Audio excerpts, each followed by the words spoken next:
What's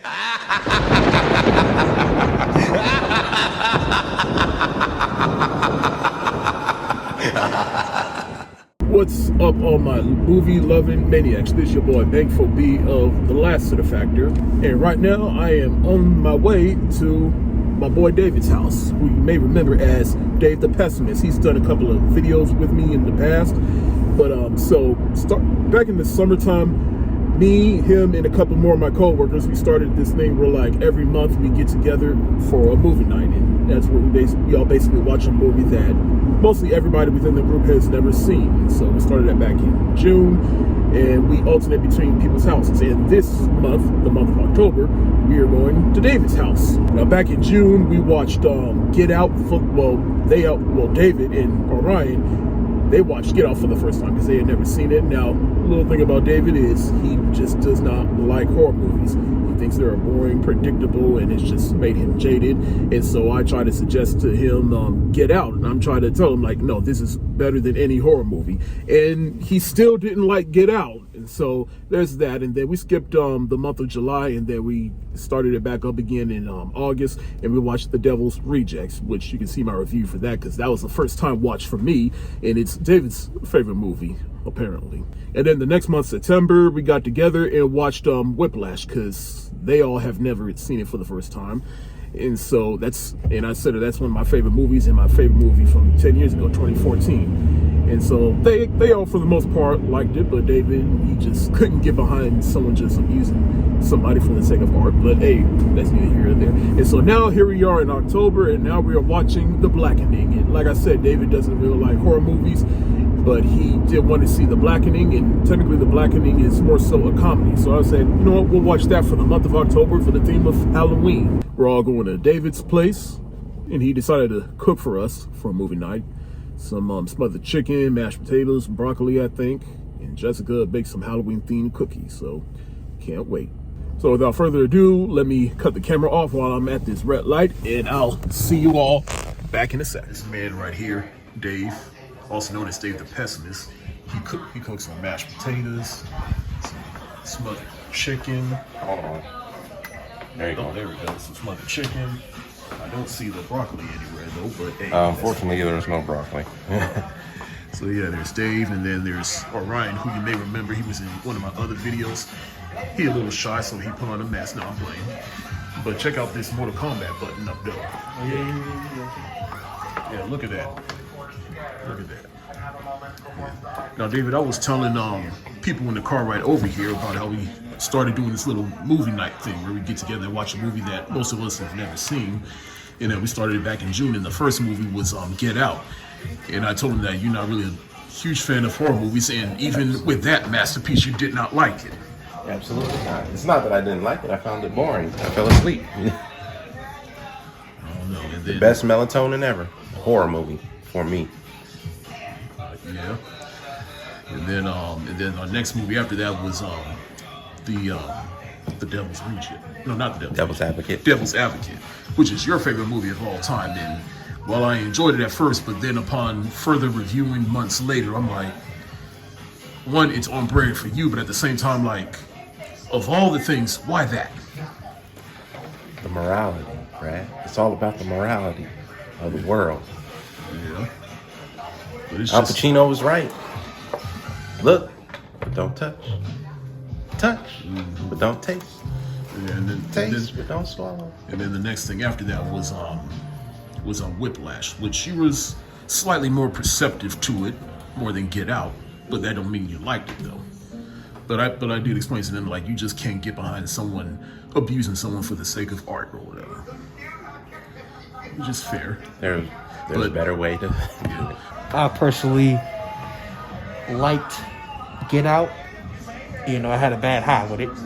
I personally like Get Out. Devil's Advocate. I was with it for a little bit until we got to the incest and everything, and that's where I said, nope, never mind. Good, how you doing? and everything on the movie. Yeah, and then there's Jessica. Say hi, Jessica. And she got the square shirt on and the square pajamas. I just want to highlight how they still have the flyer from when I had the premiere of my short film. Thank you, David. No problem. That's very sugar. Yeah. Oh, look at this. Jessica gave us some candy. And she made cookies. Are you recording right now? Mm-hmm. I hate you with a passion, bro. You took the journal. Are you crazy? And then I looked at her right, and I looked back, and that's why I was like, what? Brad, are you recording? I was like, what, man? You ain't recording, bro. You got your little bro, man. That's some shit David would do.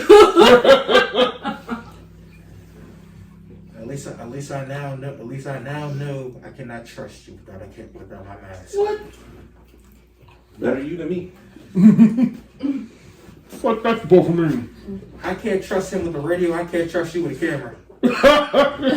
We just out here creating trust issues, huh? Having a hard time sitting down. Yes. Golly, man, he's old. I'm not old. How old are you, Ryan? I'm 22. You're a 22-year-old hanging with a 33-year-old and soon-to-be 33-year-old. What do you expect? What is this? Right. looking at hentai, David? We out here just watching porn on TV. David. It's my manga stories. Your what? My manga stories. Oh. The manga. Okay, okay. I can let that slide. Right. I thought you was out here just, we just about to. No, he knows we both share the basement, so I thought you was about to sit up here and say, all right. he knows I'll get up. So I would come straight after him. I came down here and decided I'm gonna watch some anime. All of a sudden, there's just porn popping up.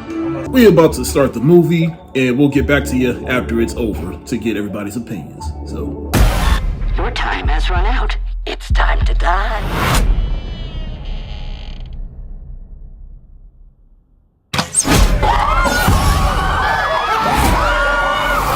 There's a crazy person out here hunting us. You got Rosa Parks on your shirt, right? Would she be sitting down right now? I mean, that's exactly what she did. You can shut up. Made you look. Made you look. Why black women gotta save everyone all the damn time? Made you look. just finished watching The Blackening Why am I the first one? because David just walked out the room. What? He said, "Start." Like I said, I'll wait till he come back.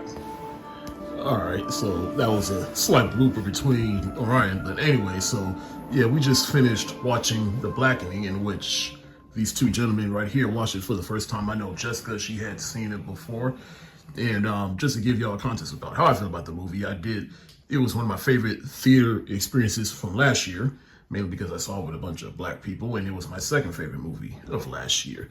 But how do you gentlemen feel about the movie? Start with you, David. It was something. It was something. It was so dumb. I enjoyed it, unlike most horror movies, mainly because it was a spoof. But it was so dumb. I mean, that's what most spoofs are dumb. Not like this. Sure.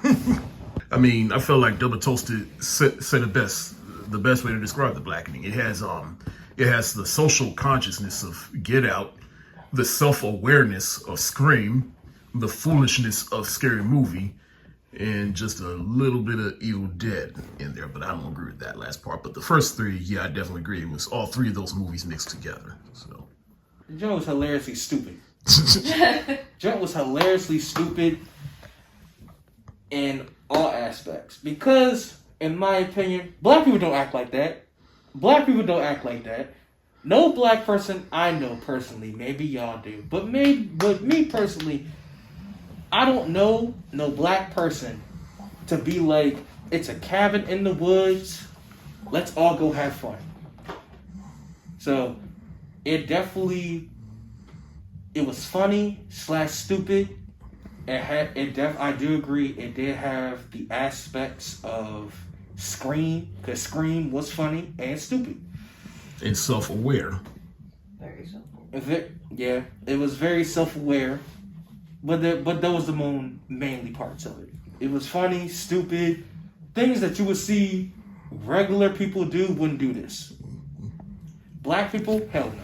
Okay, since you're saying that, based off of this versus Get Out. This versus Get Out. Because when we watched Get Out, you said that's not a black person. That's not a black person. Black person 1 and 2. Basically, you were saying that there are too many red flags to not notice. Yeah, in this movie, there are too many red flags and too much stuff where the brain was just turned off, in my opinion. Like, they kept going in and out the door. Why didn't you just walk out with them? When they chose the person to die, and the game said you must sacrifice one person. When he opened the door, that should have been your chance to run. Because the game opened up for him. Even though he was the one killing people, that was your chance to run out the door and still be ahead of the game. At least in some aspect, instead of playing the game again. Let me just say this, because of all the things I liked about the movie, that was one thing that kind of left a bad taste in my mouth. Because it's like, that's such a stupid reason. Well, not necessarily the reason. It's just this was the person that was planning all this. Like, I thought it was gonna be something a little bit more clever, and then, but also, yeah, it's like those reasons so stupid. I'm sorry. Now, like I said in the movie, I said. This movie gives off Jigsaw vibes. Cause play a game and do it correctly, you die. That was Jigsaw. He got traumatized because nigga, you can't play spades. A lot of people can't play spades. Well, I will say this, because I definitely didn't notice it the first time around, but it wasn't necessarily that he didn't know how to play spades. It's more so he lost. They were questioning his blackness because of it. Like the fact that he pointed out that she said your black card is revoked. He took that shit seriously. And in retrospect, I can understand why someone would feel some type of way about having their blackness revoked. Yeah. Well, not revoked, but questioned. Questioned by like a whole group of. Like, you finally find people that look like you, and then they're suddenly questioning you and putting you on the spot like that. So he went through a bullying situation. You didn't know how to play spades, and you got your blackness questioned, and then you had the whole party turn on you. Because he did say the whole party turned on him. I get it. I get the reason, but I still say it's a stupid reason to try to kill people. Because it's like, with Jigsaw, he at least had to understand. It's an understandable reason why he was doing what he was doing. He was just trying to teach people to appreciate fucking life. Whereas this dude's just like, y'all embarrass me, I'm gonna fucking kill you. I mean, even with Jigsaw, it's like, you really about to ruin people's lives and make them appreciate life by cutting off limbs and killing a life. I mean, no. He's not doing it. There is a test. Test. Jigsaw said, I'm going to give you a chance to, make the choice of either live or die. Jigsaw, I want to teach you why. I want to teach you why you shouldn't do this. Him, I got embarrassed and humiliated. And he kept that trauma in him for years. But it's just like, I mean, so you want to kill them? Like, how is that going to change anything? I mean, I'll say this. Like, yes, that's really not going to change anything, but at the same time, don't underestimate how traumatic someone having their blackness questioned. Basically, aka they fucked with the wrong person. That was his traumatic experience. I mean, a white guy said he wanted to kill me yesterday. What? Who? I don't know. He's just some stranger on Twitter. He was mad at me because I said that the O'Reilly Auto Parts theme song was more culturally relevant than the Star Spangled Banner. I mean, you're not wrong. O'Reilly's Auto Parts. Ow! Oh, that's a good song. Oh. Shut up. O'Reilly. I'm sorry. I know about this because he told me. Yeah. The joke at work. Yeah, but that's the whole reason why I started singing that song, because of this movie. Because I really did not know Orion Auto Parts was an actual store, and then that there was a jingle. Orion part. I mean, So you want to make another Blackening? You want to make another movie You want to make another Blackening. You want to. O'Reilly Auto Parts. I'm sorry. So you want to make another Blackening, is what I'm hearing. You want to make another Blackening. I don't. Well, there you go, people. That was our little movie night of The Blackening. And I guess it's safe to say they all enjoyed it, but for stupid reasons. And so, anything else anybody want to say to the camera before I sign this off? What's the next movie gonna be? Who knows? We'll discuss that off camera, but we'll see. Orion? Fuck you. Anyways, well, there you go, people. That's it. Thanks for watching. Stay safe. Wash your hands. Peace.